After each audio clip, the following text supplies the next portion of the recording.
Hi there, it's Denise Eckert from the Relaxation Lounge. I love coming on here and sharing different techniques and ideas to lower the stress in your world. And today I've got Holly Worton. Welcome, Holly. Thank you for having me. And Holly is an author, podcaster, and publishing strategist. She writes nonfiction books about her adventures to inspire people to get outdoors and reconnect with nature so they can reconnect themselves. Holly also enjoys spending time outdoors, walking, running long distance trails, and exploring Britain's sacred sites. So, Holly, can you just give us a little idea of what you've done to get onto this journey here today?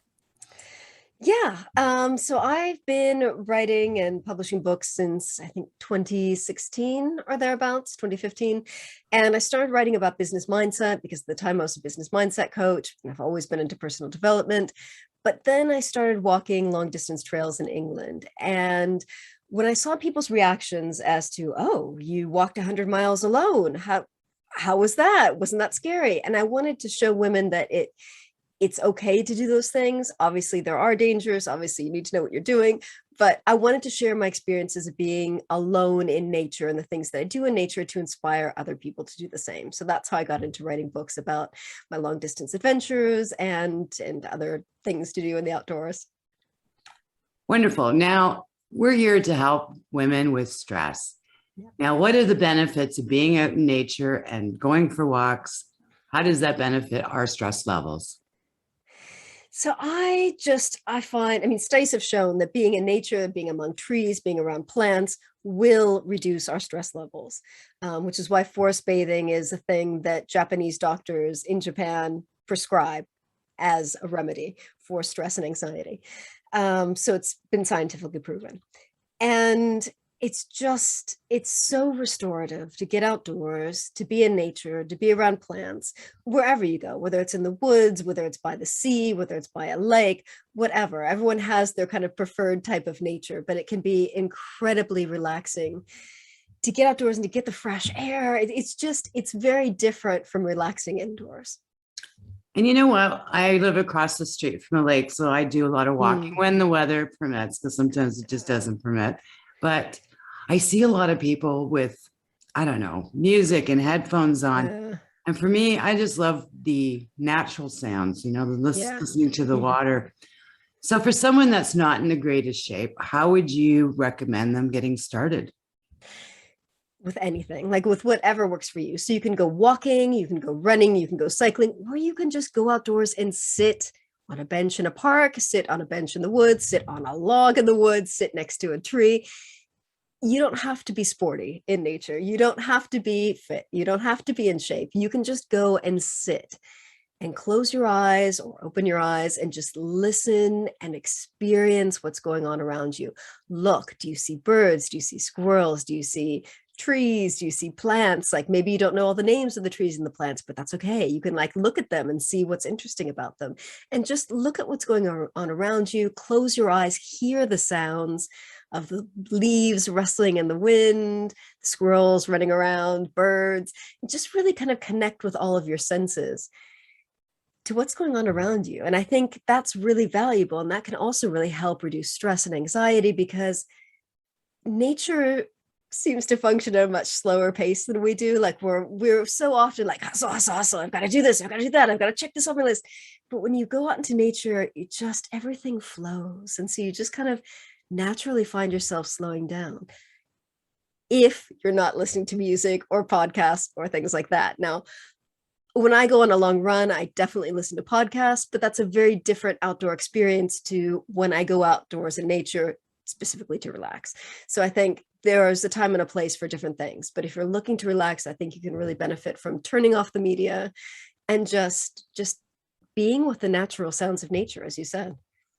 Yeah, because a lot of times when you are on your phone, there's a lot of negativity coming through. And, if you're trying to relax your mind and you're still feeding your mind all that information, you're kind of going against the grain there. So how do you recommend people starting out?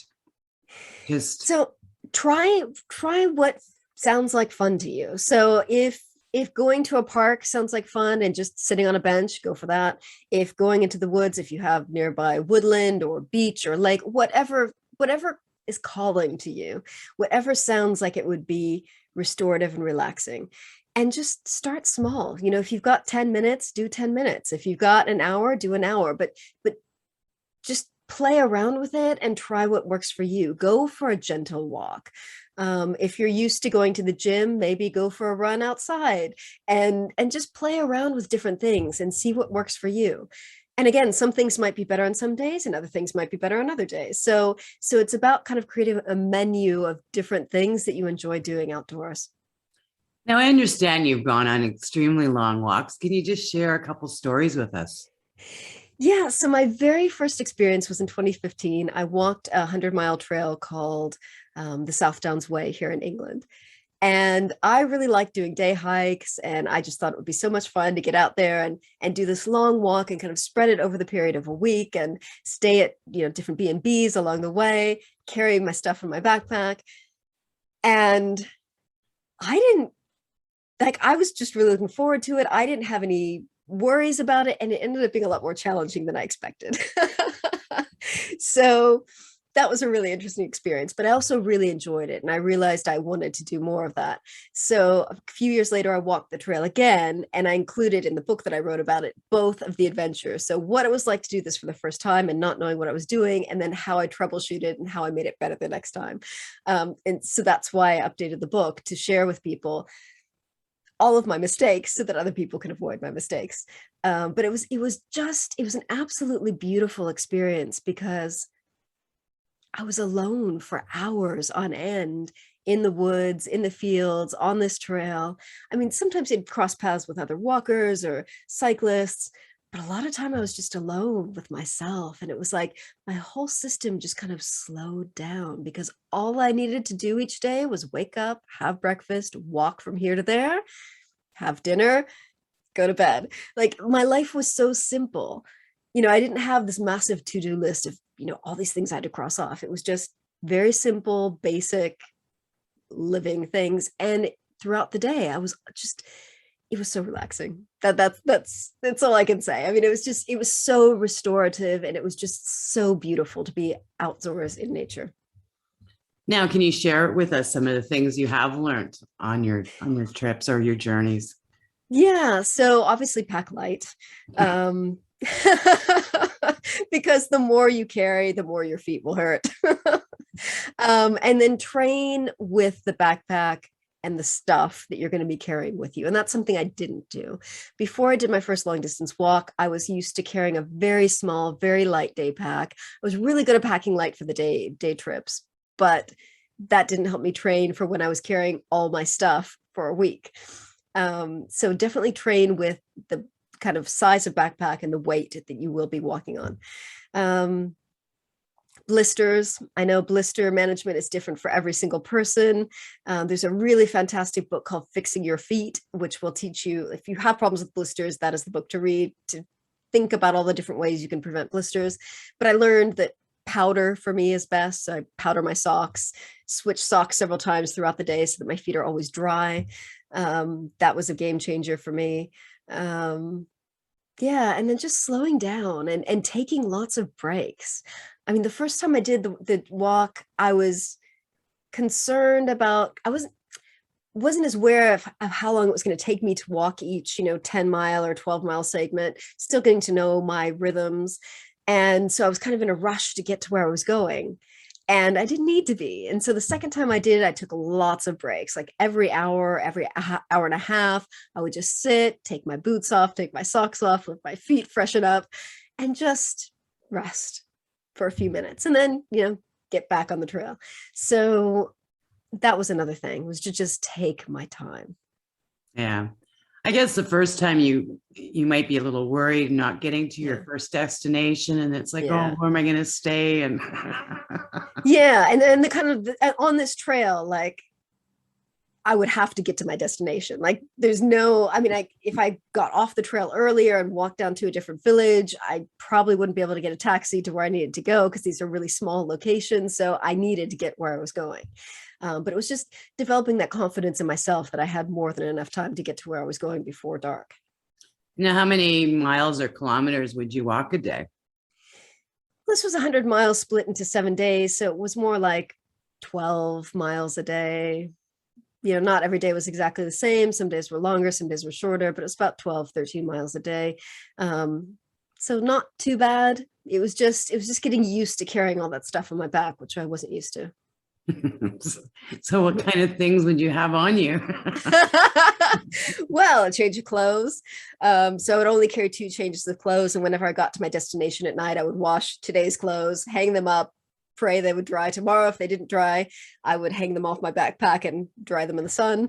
So I had 2 sets of clothes, just basic toiletries. Water is very heavy. Yeah. I don't usually snack during the day. I'll usually have a big breakfast and a big dinner, so not too much food. Yeah, just basic first aid kit, blister care, sunscreen, the basic stuff that you need. So I wasn't even carrying a huge backpack, but it was different from what I was used to. So it did require some adjustment. Now, can you talk a little bit about your book and what's in that? Yes. So in the book, I've got my first journey where I made all the mistakes, the second journey where I made fewer mistakes. and I explain how people can plan something like this for themselves. So like where to stay, how to split up your days, things to bring, things not to bring. So that people can start thinking about planning a journey for themselves, either on this trail or on another trail. And how to get it done and how to stay safe and things you need to know, all the basics. Yeah, there's some amazing trails out there. What other trails would you love to do in the future? Oh, so many trails. So I've also done the Ridgeway, which I really, really love. And I wrote a book about that as well. I've done the Ridgeway twice. The Ridgeway is an ancient track here in Britain that is estimated to be about 5,000 years old and was used for people transporting goods, livestock, people for thousands of years. And so there are a lot of really ancient sites along the way, stone circles, ancient tombs, long barrows, all kinds of stuff, hill forts, Iron Age hill forts, which I love hill forts. So so that's really amazing to see the really old, thousands of years old sites. Yeah, that's amazing. I've seen a few movies. I've never actually done a trail, but there are some amazing movies out there where you're following that person's journey. But most of the movies, there are other people involved. You're not by yourself. Yeah. And it's something that I think different people have different preferences, but I think the benefits of being on your own, and I don't run away from people. Like if I cross paths with people, we'll say hi, I'm friendly to people. It's not like I absolutely have to be alone, but I do relish being alone on this journey because it just helps me to slow down. It helps me to focus on what I'm seeing. The times that I have kind of walked a couple of miles with another person, I don't pay as much attention to what's going on. And it's like, I've walked a mile, I've been talking to this person and I don't know what I just saw. I don't know what was around me. So I really like that kind of heightened awareness that you get from being alone. And also, of course, when you're alone, stuff comes up. Stuff maybe that you've been worrying about or thinking about or not wanting to think about. And so it helps give you that time to reflect and to work through stuff. And it's very therapeutic. Now, how do you ease yourself back into your regular life when you get back? That's hard. The longest I've ever done is a week-long walk. So I've never had the rough transition that people get from doing, a really long walk like you've got in North America or in other parts of Europe. But it is rough because on the one hand, you get used to living out of a backpack. All of your stuff that you need is in this backpack and you don't need anything else. And then you get home and you've got this entire house full of stuff. And it's like, I have so many things available to me, but do I need them? So it really kind of makes you rethink life, what you're doing. Do you need all this stuff? How can I simplify? I really relish that simplicity of life on the trail. And it is a rough transition coming back, but it doesn't take too long. Now, I understand you have a nice little freebie for the listeners Yes. here today. Yes. So if you go to hollywharton.com/SDW for South Downs Way, you get the book on the South Downs Way, and you get the full book with all the stuff and everything you need to plan that trip. So hope to inspire people to either walk that trail or any other trail. I've had people buy that book and read it and walk other trails as a result, just because they were inspired to do something else. So yeah. Well, I've never really walked a trail. I've done canoe trips, and those are pretty amazing too. Yeah. Yeah. And the first couple of days, it's like, oh, what am I getting myself into? But then once you get going and your body starts to go with it, it's a lot more enjoyable. And canoe trips must be amazing because with walking, you're walking on the ground and the ground doesn't usually move. But with canoe trips, you're in the water. So you've got to be like really vigilant about what the water's doing, what's going on. That must be really a great exercise in mindfulness. Well, and then there's times where you get to portages. Now you've got to carry the canoe and all your stuff. Yeah. And that's a good workout. Yeah. I remember as a child, I used to have this canoe, and it was a fiberglass canoe. So it was a little bit on the heavy side. Oh. And every canoe trip I go on, I mean, I'm never taking this one again, because you could rent the lot lighter aluminum ones. Every canoe trip, I'd be like, oh, why did I do this to myself again? But you know what? By the end of the trip, I had that resilience. It didn't matter. But the first couple portages, I was like, oh. So great. We're going to wrap this up. Is there anything else you'd love to share with the audience today? No, I'd just like to encourage people to get outdoors in whatever way is possible for you, in whatever way sounds like fun, and just experiment and play and have fun and just enjoy nature. Yes.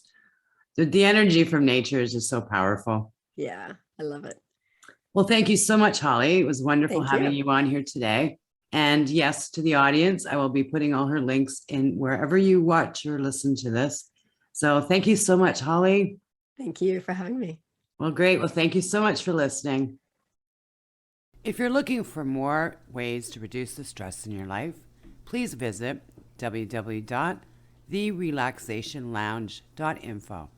Here I've got access to a free Facebook page where you can get support, information on the podcast where I interview different individuals who share their techniques to help you reduce your stress, plus a membership that you can join where you can come and do stress-reducing practice on demand anytime you need to reduce the stress in your life and create more happiness in your world.